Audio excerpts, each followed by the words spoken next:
Anda selesai menunaikan salat, Anda salam, Assalamualaikum warahmatullah. Assalamualaikum warahmatullah. Dalil dan contoh ada. Apa itu?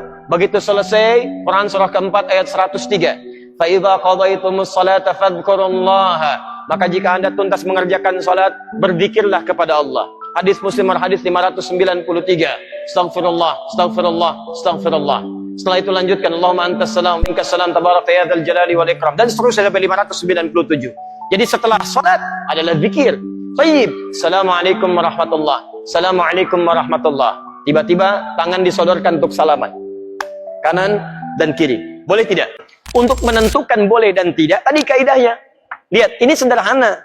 Cuman satu bagian dari kalimat. Tapi maknanya dalam. Boleh dan tidak. Jangan asal bicara ini boleh, ini tidak. Anda tidak boleh menghukumi sesuatu di syariat kecuali memahami ketentuannya. Apa landasannya? Mana dalilnya untuk menentukan boleh? Anda tidak paham dalil, jangan bicara hukum. Kata Imam Malik, Anda hafal 100.000 hadis tapi tidak memahami isinya, jangan bicarakan tentang hukumnya. Apalagi Anda yang tidak hafal hadis baru tahu terjemahannya, tiba-tiba memberikan hukum pada orang lain, itu yang bahaya. Awas, hati-hati. Nah, bagaimana menentukannya? Apa dalilnya? Tayyib. Hadis riwayat At-Tirmidzi menyampaikan dari Nabi SAW, "Ma min muslimaini yaltaqiyani fayatasafahani illa ghufira lahuma qabla an yatafarraqa."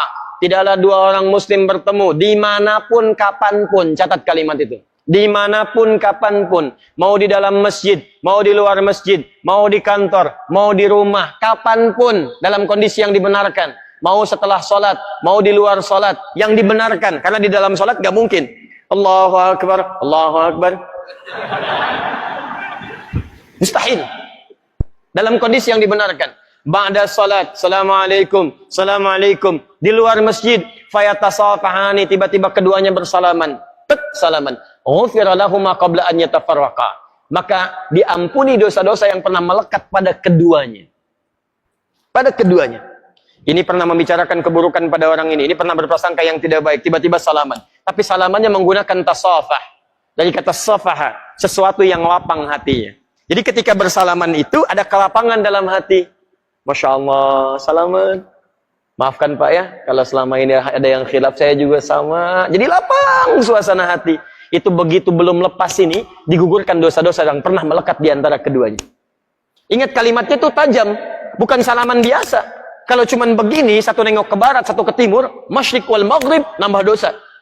Apa kabar? Baik. Satu dosa, yang ini dosa.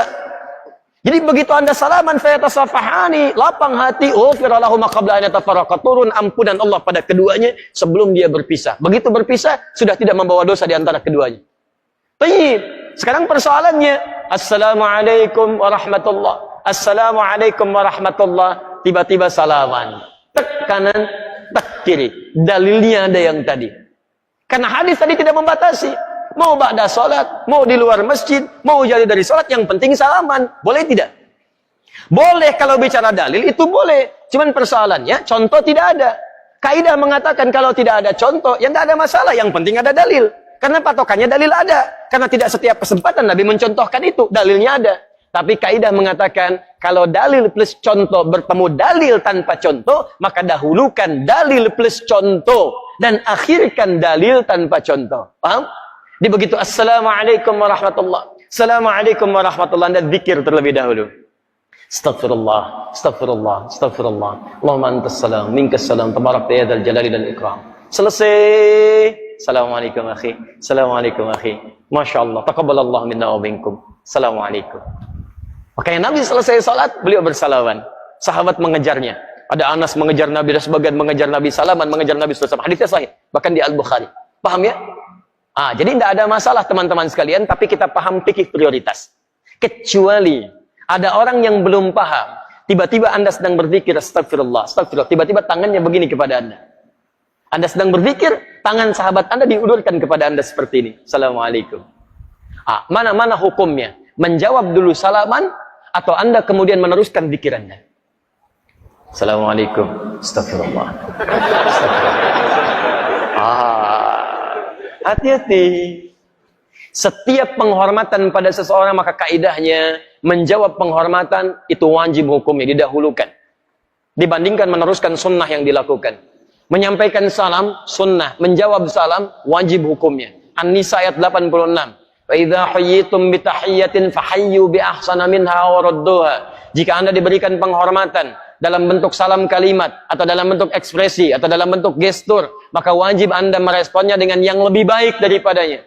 Dengan kalimat assalamualaikum, jawab dengan yang lebih baik. Waalaikumsalam warahmatullahi wabarakatuh.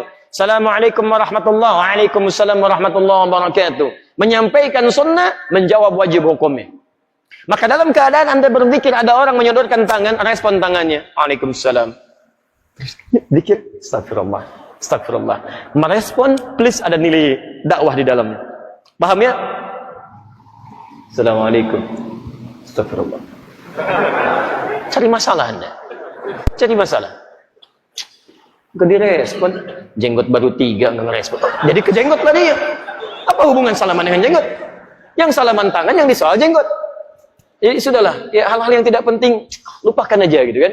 Lupakan aja. Jadi makanya luaskan wawasan kita, pelajari dengan lebih baik dan tempatkan hukum sesuai dengan tempatnya. Sehingga setelah belajar, yang biasa salaman pun mengerti. Oh, rupanya zikir didahulukan. Habis zikir saya salaman. Maka dia tungguin habis zikir. Begitu mau salaman pulang. Ya, bisa itu kan? Mungkin besok salamannya. Bismillah.